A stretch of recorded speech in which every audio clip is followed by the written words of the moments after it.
Hey, hi, hello. I'm Stephanie with Board Game Geek here at Origins 2017.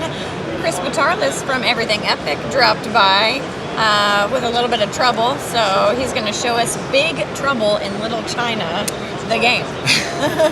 Great to meet you. Thanks so much for having me to be able to show you guys Little China itself. So it's not very little. It's Big China. That's right. Yeah. Big Trouble in Little China, the game, is a cooperative adventure. Okay, good. For 1 to 4 players. That basically it is a sandbox adventure game. So it is a sandbox adventure storytelling miniatures game where you get a character and you go on quests to basically save Chinatown from the evil tyranny of Lo Pan and his 3 storms and all of his wonderful Wing Kong minions. The audacity. Oh yes, so yes, there is audacity. You must be extremely audacious and have fate with you to hopefully take down Lo Pan on the other side of this 2-sided gigantic board. So the front of the board, as you can see, is all of Little China. So it has all of these iconic locations like the Dragon of the Blackpool restaurant and the back alleys, the Jade Panda, you know, all of these Egg Foo Young tours. That's where Eggs is. And you can even go underground. It's got this crazy underground sewer location where there's monsters, but that's actually used as a fast travel location. So when you play the game, it uses a dice action allocation mechanic. That sounds fancy, but it's actually quite simple in mechanics. So basically each hero starts with 3 action dice. And at the beginning of your turn, you will roll those action dice, and just so you know, of course, this is all prototype components. These are resin cast figures. The first shots of the actual plastic pre-assembled minis are on the way. But anyway, these dice, of course, will be custom molded dice. They're not going to be sticker dice like you see here. But anyway, when you roll your dice at the beginning of your turn, you will get 3 of 3 potential symbols: body, mind, or spirit. Body, mind, and spirit are the 3 stats that the characters have, basically. And you'll be able to allocate them from left to right on your character as you see fit. You can take basically as many of these actions as you want, or you can take a bigger, more epic action by allocating these dice. So for instance, if you wanted to move along the street with Jack Burton right here, maybe you use your body. You would potentially decide to use your body. You might place that there, and you could potentially move up to 2 if it was placed in a normal space, like one of these blank ones. But if it's highlighted like this, you get a little extra bonus because that's the epic space. Jack's got a lot of body. Oh, he does. He's a body kind of guy. It's all in the reflexes for him.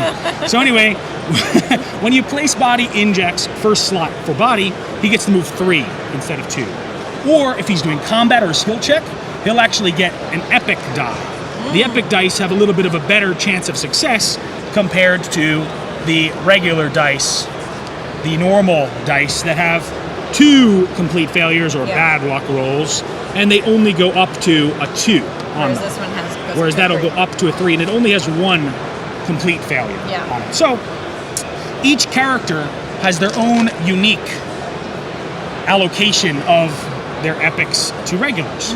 They also have their own unique special abilities and their own unique ability cards. So each adventure, each hero gets their own special abilities that they get to choose at the beginning of the game that basically allow them to gain extra dice, re-roll dice for skill checks and combat actions, and to do even more epic abilities. Now, the cool thing about the game is because it's a sandbox-like game, you can move around and gain chi. Chi is actually more like XP. It's like your experience points when you play the game. It's also what you get when you gain Audacity on the Audacity track. So every time that you defeat a minion or defeat a boss or you complete parts of quests, you'll gain Audacity points or Chi points. The Audacity, the further it goes up the track, when you hit these different parts of it that say 5 Chi or potentially 10 Chi all the way at the end of the track, you will actually gain that amount of Chi for the entire party. When you defeat a minion or you defeat a part of a quest or a side quest, you will actually gain part of Chi just for yourself. When you get 10 Chi, you level up, and you can get a new ability, or you can level up an ability from a regular side to potentially an epic side. like upgrade it. So you can upgrade an ability, or potentially you can get an extra die.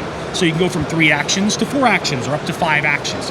So it's really all about leveling up your character and getting prepared, getting the best amount of abilities, so that when either the Audacity track fills up and you get to the Big Tenchi, a free full level of everybody, or the Big Trouble track gets filled up, you'll go to the back of the board into Lopan's lair, and you'll be ready to take down Lopan, hopefully. There's always a chance to be able to take down Lopan, but Jack Burton, when he drinks that huge buzz, he's always feeling pretty good about it. So I'm sure he'll make sure the check is in the mail on that one. Right. So I just want to show one of these quests. So on the back it says task Showdown in Little China. So that's something that you'll complete.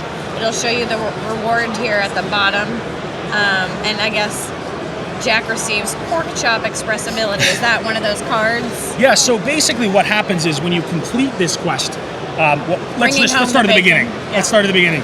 For quests, it's really quite simple. So when you start the game, for every hero that's in the game scales per hero.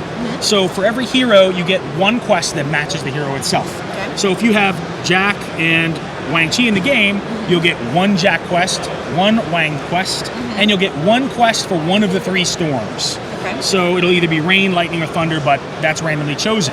Yep. You take those quests, you shuffle them up, and then there will be 2 quest activations that start the game. So if it's Jack's, you might see this one, and then if it's Wang's, you'd have another card that would start that quest. We would then place tokens on the board where the actual quest would begin. So, for instance... Okay, so you know where you need to go. Exactly. So for this one, it's the casino. Yeah. So you would start in the casino. This one's the back alleys. So you would place a token maybe in the back alleys to start the quest itself. When you go there, you'll actually begin the quest, and then that's where the crazy adventure fun begins, because we have an entire quest storybook that is filled with awesome adventures and epic adventures that you get to take in kind of a choose your own adventure style type of feel. It looks like there's some choice A, choice B thing in there. Exactly. So in Son of a Bitch Must Pay, the quest for Jack, you will basically read his narrative. So this is something that Jack is saying, and then there's kind of the GM voice telling you what's happening in the game itself, and then you may come across some sort of a challenge. So this is a quest task action. So this is just asking you to place dice on your hero sheet equal to these symbols to complete it. You don't have to do it all at one time, it's cumulative. So once this is started, anyone can complete that. But you won't know until you start the quest that this is what you have to do. Exactly. So it's kind of a surprise. And some quests have different paths. So potentially it may have you have a choice. So it may say choice A, do you do this? Or choice B, do you do that? You make the choice and it goes to the next part of the quest. You can't go back once you make the choice, but that adds to the replayability of the game. So you're never, I don't want to have too many spoilers, so I'll shut the book for now. Yeah, they're all taking screenshots. Yeah, I'm just trying to read. This is just, of course, a prototype as well, but just so you get an idea that it has this quest book in the game itself. So each hero in the core game has 2 different quests, and each one of the storms has their own quest as well. And basically, you can go on all of those quests in different paths, and there's a lot of replayability in being able to play them. They have different endings, alternate paths to go through, and basically when you complete the quest, you gain the Audacity, you gain the very cool special epic ability for that hero itself, and then you take that to the back of the board. If you don't complete the quest before it gets to the end, it becomes incomplete. And incomplete quests will spawn a Showdown quest that says incomplete on it. And usually they're slightly more challenging or just different in general. And if you complete them, you'll have a complete side. And that's different. When you complete it, you get the reward. If you don't complete it, you only get the rewards that you've gotten throughout the actual quest itself. So you may not get the Audacity at the end. You may have gotten one in the middle. Every single quest is different, so it keeps you not really sure what's going to happen in the quest. So that makes it more fun and engaging. These Showdown quests are what you do on the back of the board. So instead of having the quest book and the narrative, on the back it's action, like big action-packed, combat and interesting little, basically these side quests that you have to complete so you can get a key to go in and get into the center arena to do the big battle with with our boy Lopan himself. So, we want to kind of make those iconic scenes happen with Lopan and Jack Burton and all that stuff, and really get that stuff happening. Jack Burton. There it is. So, one of the cool things about the game. Shoot at Lopan. Oh yeah, he's gonna shoot at him, throw his knife, and try to take him out. Let's make the wild man go away so that Jack Burton has a little bit of a better opportunity there. Here's the real showdown. There it is. Yeah. Oh, that's what Lopan said. So in a dice rolling game, you may think, what happens if you miss? Did you ruin your turn? Yeah. What happens when you die in the game? Yeah. Exactly, that's not fun. So we've developed a mechanic called the fate track. So don't worry, that's just cut out just to show that they're going to be open holes so that you can put the dice in them as you go through, so they don't move around. Not a final component. But anyway, you're going to have these fate dice at the beginning of the game. You're going to roll them. And basically, they are really good versions of the skill dice. So you can use them for actions in the game. You can take this die, place it on your hero, and get double the normal value that's on it. Okay. Or you'll get automatic successes for skill checks, for combat against the minions, and things like that. When you take it, that's great. Like, you probably will push yourself well over the success to that particular fight. Mm-hmm. But then you have to re-roll it, and depending on what you get, you may have to pay the price. So fate may not be with you. Yeah, I see that. So for this one particularly, I failed. I have to pay the price. So that means that 3 hit points, all other heroes would lose 3 hit points on this particular one. You'd lock it in the track, and then the next die you use would go to 2. And then this would make your hero lose his all 3 cheat. So does this happen right Exactly. now once you put one there? Ignore the spelling error. Don't worry about it. That's just okay. So you will place all of the dice. Once you get to the end, you may have a chance to actually have death. Right? But that's actually one of the most fun parts of the game. Oh, no, you were fine. You did not die. All clear. One of the most fun parts of the game. I was going to ask about these hell cards. Are the hell cards. So when you die, you're not removed from the game. You don't lose a turn. You don't get slowed down. You get a hell card. Okay. So this hell is the hell of eye gouging. Oh, gosh. So the ancient Chinese hell is, of course, very interestingly thematic. And it's basically a status effect that does something interestingly fun for you. So anything but those beautiful green eyes, then you're not able to do ranged combat. When you get one of these hell cards, it stays with you. But of course, the worst thing that happens is that the big trouble track goes up. That's the worst thing that happens, because eventually when it reaches the end, you flip the board and you have to fight Lopan. Maybe that's not the worst thing. Maybe that's fun and you're ready to fight Lopan, and that's great. Yeah. But all of these hell cards are very cool. Hell of what the hell? Old Jack always says, what the hell? So they all do kind of cool, fun little things. Can you get rid of them once you have them? You can. So if you have a hell card that's really debilitating, you really want to do ranged combat or whatever it may be that you don't want to do, like the hell of analysis paralysis perhaps, Some of you guys might have that. You could go to the Buddha Shrine. So I'm not sure if you can see this on this part of the board, but it's a location on the map, yeah. It is. So the Buddha Shrine itself allows you to go there, and you can spend any one of your action dice to remove a hell card from yourself, or 2 action dice to remove a hell card from someone else. Cool. So you kind of get to explore the board and just really do what you want. And you can strategically work together to do quests. You can stick together and work on the quest yourself. You can fight the stuff together, or you can split up and everybody's working on different quests. There's also side quests in the game as well. And these are just kind of location-based, single little mini stories that allow you to do one quick thing. Exactly. Yeah. And they usually, if you're really lucky, they may give Audacity, which is super lucky. Mm-hmm. But otherwise, they may heal you or give you items, things like that. Yeah. There's little item crates that you can collect on the board and things like that to do. So there's lots of stuff to do in the game, but the mechanics all revolve around this dice action allocation mechanic that makes it really fast-paced. Your character, when you've used all of your actions, the next player goes, everybody goes. I imagine once you get comfortable, a couple turns in, it's probably just like, okay, I roll, I do this, I'm going to do this, this, and this, I'm going to move, and then... You do all your actions, and you attack stuff. You may say, let's do some combat. Let's say, we're gonna have Egg fight this Guardian, for instance. Mm-hmm. If he's going to attack that, he may say, you know what? With my weapon and what I have here, maybe I only want to use this one die. Of course, this is an A sheet, but maybe I just want to use this one die to do combat with. Mm-hmm. So he would take that one die and just roll it and hope to get it. But if he really wants to make sure that he defeats this enemy, he may want to use multiple dice. and get, even more things to make sure he really takes it out. Yeah. So he may spend his whole turn doing this one attack, but it's a really big epic attack. Or he may want to attack 3 times, or attack twice and move. So it's really up to you how to spend your turn, how you want to allocate your actions when you get them, which really makes it customizable. So once everybody's gone in the game during the turn, you'll get a Big Trouble phase. Big Trouble phase moves all the minions or bosses toward you, wherever you are. They don't go in and out of locations, but they'll stand outside waiting for you. So as soon as you come out, they're ready for you. I'm not leaving the locations, just stay inside the bar in the casino there.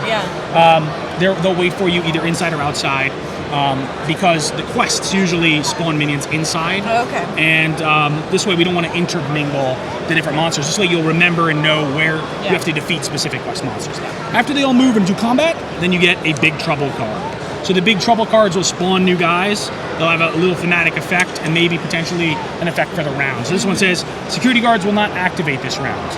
But it also spawns security guards, and it scales for number of players.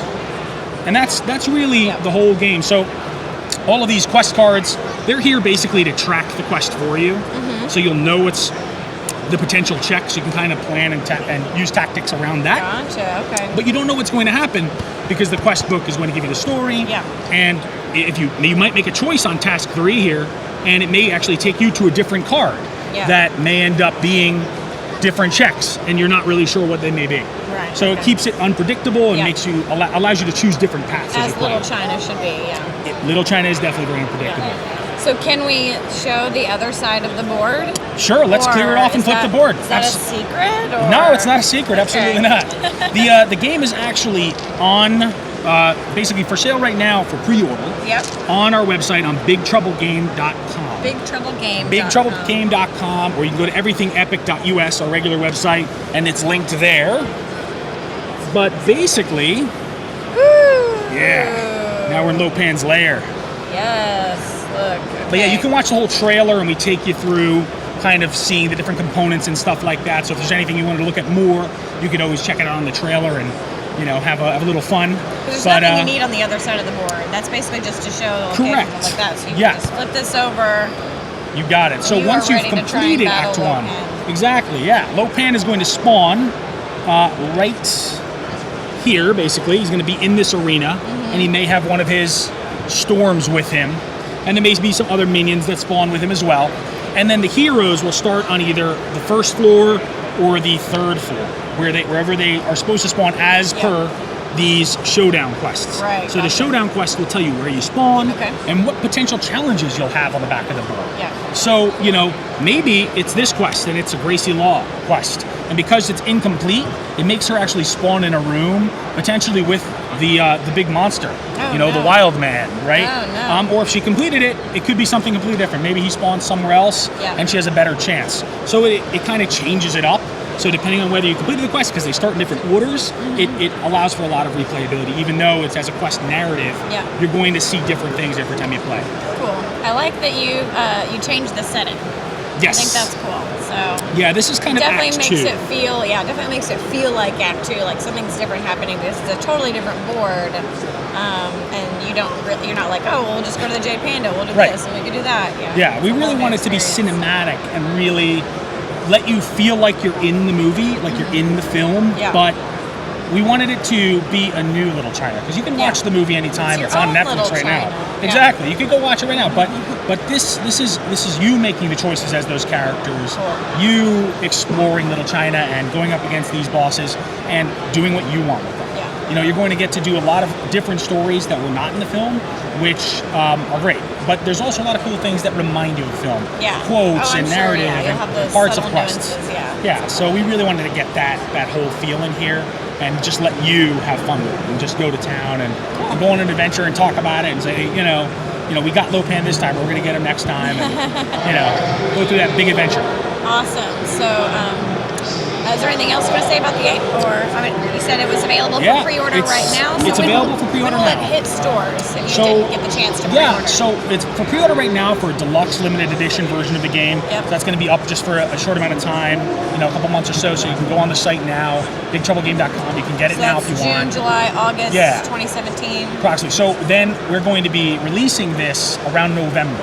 Okay. So basically, you'll be able to get the pre-order of the deluxe. It'll end after a couple months, and then of course it'll go to regular retail and be released to pre-order folks around November time. Okay, so awesome. So you can either pre-order it and then get it. Make sure you get it in the deluxe version, or it'll be in stores in November. And that is Big Trouble in Little China, the game.